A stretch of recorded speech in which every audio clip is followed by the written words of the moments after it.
من التحديات اللي بتواجه كل الناس اللي شغاله في عالم الاعلانات، سواء ميديا بايرز او ناس شغاله في البرفورمانس او حتى جروث هاكرز، هي الاعلانات على منصه جوجل ادز.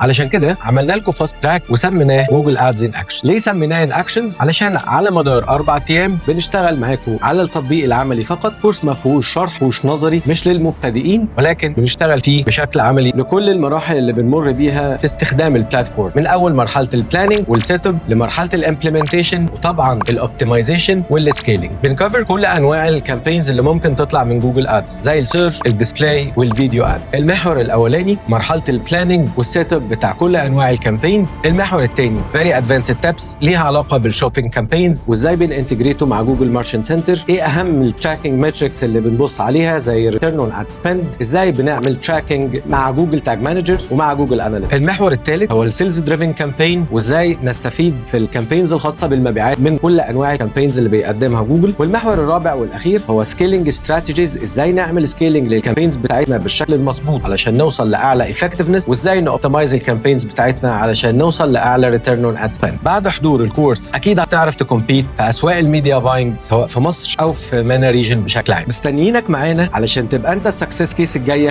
في مصر وفي الوطن العربي.